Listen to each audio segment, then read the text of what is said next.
The sirens wail less often in California these days. Police departments across the West Coast are facing a crisis.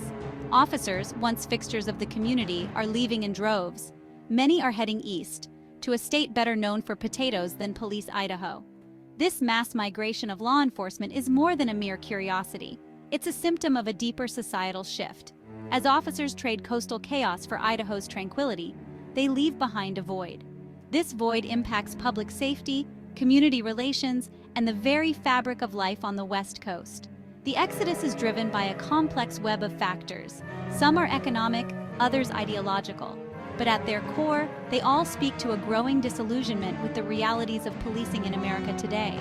This essay explores this phenomenon, examining the push and pull factors driving officers to Idaho. We will hear from officers who have made the move, experts studying this trend, and everyday citizens grappling with the consequences. This is not just a story about cops and criminals. It's about the choices we make as a society and the often unforeseen consequences that ripple outward, shaping our lives in ways both big and small.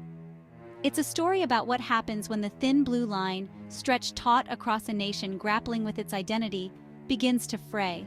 And it's a story that, like all good stories, offers no easy answers, only hard-earned insights.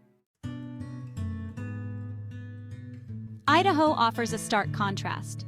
The cost of living is lower, the pace of life slower, and the political climate more conservative. For officers used to being vilified, Idaho offers a welcome respite.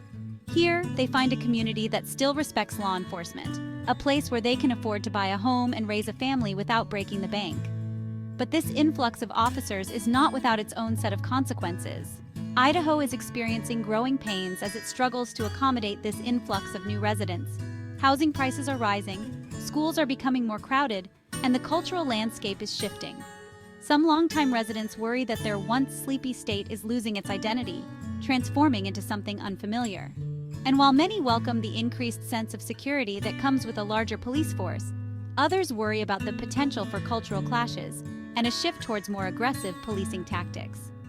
This exodus of officers from the West Coast to Idaho is a microcosm of larger societal trends.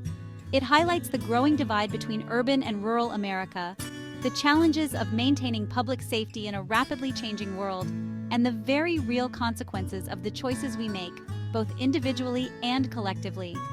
To understand this phenomenon fully, we need to look beyond the headlines and listen to the voices of those most affected by it, the officers who have left, the communities they left behind, and the people of Idaho who are welcoming them, cautiously, into their midst. In the next section, we will delve deeper into the specific push and pull factors driving this migration, exploring the economic, political, and social forces at play. We will hear from officers who have traded the mean streets of Los Angeles for the quiet roads of Boise, and we will talk to families struggling to make ends meet in cities where the cost of living has outpaced their salaries. By understanding the motivations and experiences of those at the heart of this story, we can begin to grapple with the larger questions it raises about the future of policing, the changing face of America, and the search for a sense of belonging in a world that often feels increasingly fractured. Meet Officer Johnson, a 15-year veteran of the Los Angeles Police Department.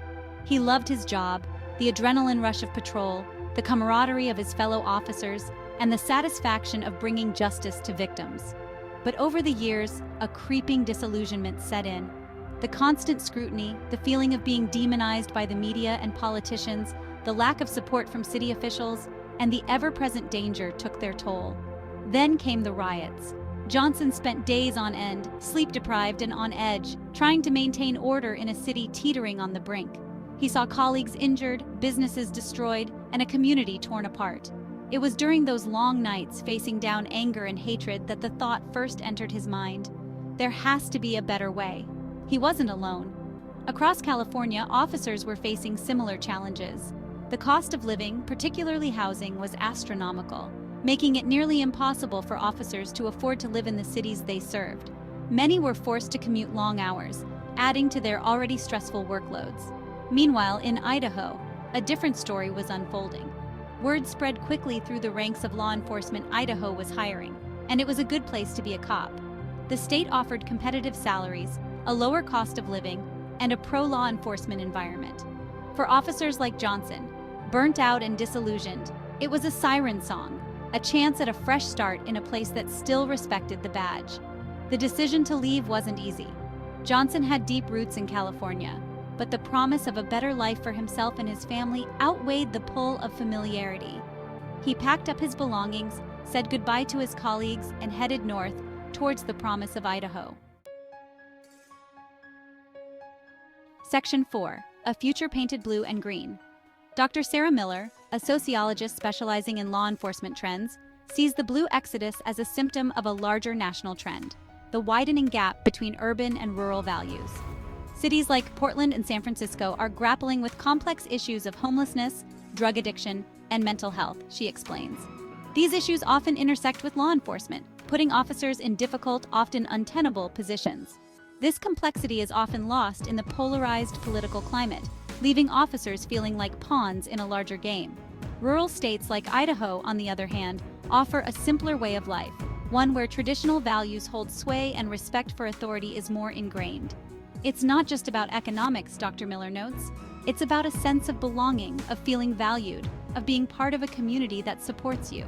But this influx of officers is not without its challenges. Idaho, long accustomed to a certain pace and way of life, is grappling with how to absorb this influx of new residents, many of whom bring with them different values and experiences. The cultural landscape is shifting, and tensions are inevitable. The question now is whether Idaho can adapt to this new reality, harnessing the skills and experience of these incoming officers while preserving the qualities that make it unique. The future of the blue exodus remains uncertain. Will this trend continue, or will it ebb and flow with the political tides?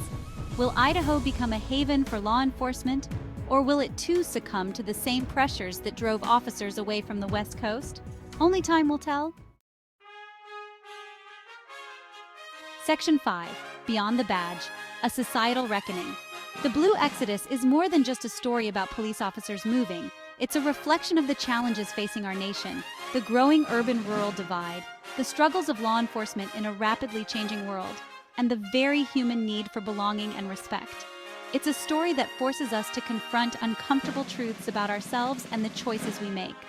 As we move forward, it's crucial to engage in thoughtful dialogue, seeking to understand the perspectives of all involved. We need to address the underlying issues that led to this exodus, working to bridge the gap between law enforcement and the communities they serve. This requires empathy, open-mindedness, and a willingness to listen to voices different from our own. The Blue Exodus is a wake-up call, a reminder that the choices we make have consequences, both intended and unintended.